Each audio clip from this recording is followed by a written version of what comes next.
A real year-end feel to so many discussions that we've been having at the moment. How do you have a 2020 call before 2019 is even over? You know, I think people just want to look forward, just to look forward, and there's such a focus on seasonality, and like the calendar really matters at the end of the day. I don't think so, right? And so I don't know why there's such a focus. Everything's pulled forward. It's like, you know, having Christmas commercials before Halloween. That's kind of how I feel. So it's a little too premature, and I'm trying to ignore it, actually. Oksana? Don't predict, prepare should be the mantra this time of year. Predictions abound. And you know, we're not in the business of macroeconomic predictions. The industry track record there is frankly abysmal. But we are in the business of assessing risks in the context of current pricing. And when you look at the world through that prism, and that, by the way, can mean that the risks are great, but they're reflected in the valuations. It can mean the risks are minimal, but they're not reflected in the valuations. And today, I think we're sitting in a place where the risks are significant and not reflected in the valuations, whether you look at the rates market or the credit market. George, add to this. It just feels like for a lot of people, it's January 1st. The U.S. is back to trend growth. I've seen evidence of the global economy bottoming out. A phase one trade deal is done and dusted. And that's your backdrop. How do you allocate capital? Yeah. Is that a big mistake, just thinking that that is the view going into next year? Well, again, you know, bonds are obviously forward discount mechanism, so you have to look into the future. But you're right, we are getting a little bit ahead of ourselves. I would argue the bond market in its recent trend maybe is a little bit more of the show me type of market, right? It's the idea of you've seen rates come down a little bit. You've seen credit spreads gap out a little bit. You've seen the flattening of the yield curve. So you're seeing, you know, they're not content with what they're seeing right now. Now, has it been a significant movement? No, but the trend recently is kind of showing you that there's a little concerns up ahead. 6 weeks ago to the day, Greg Peters, the President of the United States sat in the Oval Office alongside Vice Premier Leo He and said we have a phase one agreement. 6 weeks later, we don't have a phase one agreement, yet a lot of this market has behaved as if we do have a trade truce. So stocks have been down for 3 straight days, and then all of a sudden we're close to a deal. And Bang. phase one, I think it's more like phase zero, best case. So, I mean, if you rewind the clock, phase one equals back to where we started and possibly even worse shape before we started this endeavor. So I think the changing of the narrative here is critically important. And the market so desperately wants to put this behind them, and rightfully so.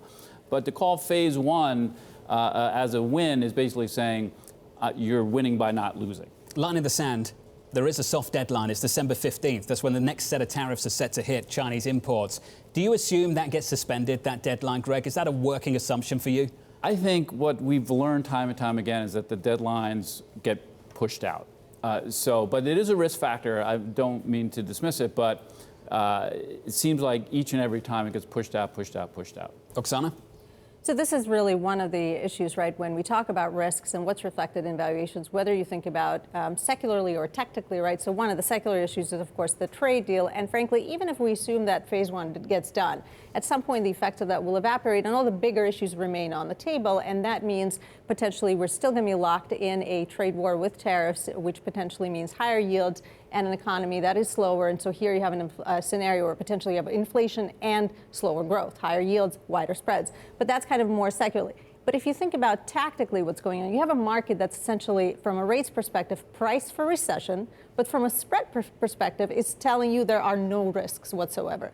And that is not really a tenable situation. And you have a lot of red flags, certainly across the credit markets, that are telling you to kind of slow down here, and the demand is not abated. We'll get into the red flags in the credit market in just a moment. A big move over the last week or so has just been this flattening of the Treasury curve, George. Yeah. 8 straight days, 2s out to 10s, the gap between those narrowing, a flatter yield curve. For the people out there that were putting on the cyclical trades, thinking that the steepener was in, that this was the way to play it for the next several months, and then bang, things start to turn again. What do you read into that? Look, we just think we're in late market cycle, and you're going to start seeing more late market cycle behavior, and part of that late market cycle behavior is a flatter yield curve. So we got a little bit of a head fake, and actually we've moved a little bit more favorable on the intermediate part of the curve. We think it's a good opportunity when you back up, you know, the 10-year to around 2%. We do think the yield curve is going to remain flatter here and potentially invert again. Have you been doing the same things, Greg? Yeah, absolutely. And so I kind of don't agree with Oksana where the yield curve and rates are telling you that we're in a recessionary type of environment. Look at the U.S., once again, relative to other jurisdictions. Yields are higher in U.S. than anywhere else in developed markets. To me, that doesn't suggest that the yields are calling for a recession. So I think there's something fundamentally different. I don't see a reason for yields to move higher unless you get growth surprising to the upside or inflation surprising to the upside. And I think those two things are heroic. Oksana? And we've completely discounted inflation as a risk, and therefore it becomes a risk because you need very marginal changes on that front to actually change the sentiment. And the issue with where the 10-year is today, I mean, by the way, if you were to just kind of assess the economy based on the economic backdrop and look at where our rates are, without a doubt, they are priced for recession because our growth and inflation together do not make up a 1.7% Treasury. But when you look at the curve broadly, the idea of going long any part of sort of intermediate or longer is really astounding to me because you're earning 1.7 in 30-day LIBOR. So let's at least be clear that by going out, we're really making a price-only bet at a time when the price can move against you as it has over the past few weeks, for a few months, for example, and has really no coupon cushion to protect you against the change in the sentiment. Let's unpack some of that. Are you looking for a call option on inflation?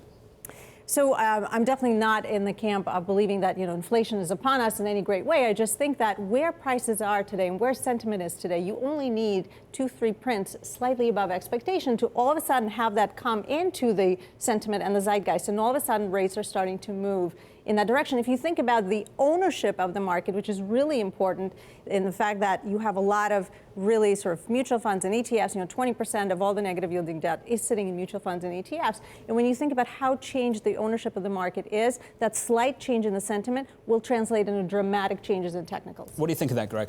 Look, I mean, it's a risk, but I mean, how much of a tail risk versus a predominant risk? And so I just think I just don't envision a situation where the U.S. can see a real jump in inflation. There's just a lot of people. I think policymakers want it, yeah, but they can't get it. I think just many people out there at the moment believe that if you're going to get a push higher in nominal yields, that it's got to be driven by inflation expectations. But because that is such a small risk, that the buying just comes back in again. And we saw that over the last couple of weeks. You push 2% on a 10-year, what happens? The bid comes back in a big way as well, George. Yeah, and I think it's not only just inflation, it's growth, what Greg was mentioning before. And I just think that the idea of we're going to normalize at a stable rate, but the stable rate is a little bit lower than kind of where we are currently. So we don't see it necessarily jumping back above to 2.5% type of GDP level, or close to 3% where we were before. So we're going to see roughly a 1.7, 1.8 GDP level. That's not a way to stimulate the economy. That's not necessarily a cause for rates to be rising in that environment. Final word here, Oksana. I think that the call here is not for rates to be rising. The call here is kind of double-edged. On one hand, central banks have all but telegraphed that, look, we're out of ammunition. You have Christine Lagarde stepping into her role and many on the ECB believing that, the negative rate situation is not tenable. You have the Fed that's essentially telegraphed that they're done for the foreseeable future. You have banks, smaller economies like Sweden, for example, preparing to hike altogether. You have, the UK essentially, again, admitting the negative rates has really not done anything. So I think central banks are at their limits, and the market is still kind of believing this rhetoric that rates in the U.S. are going to 1 or going to 0, which is just really a very gambling type call, frankly.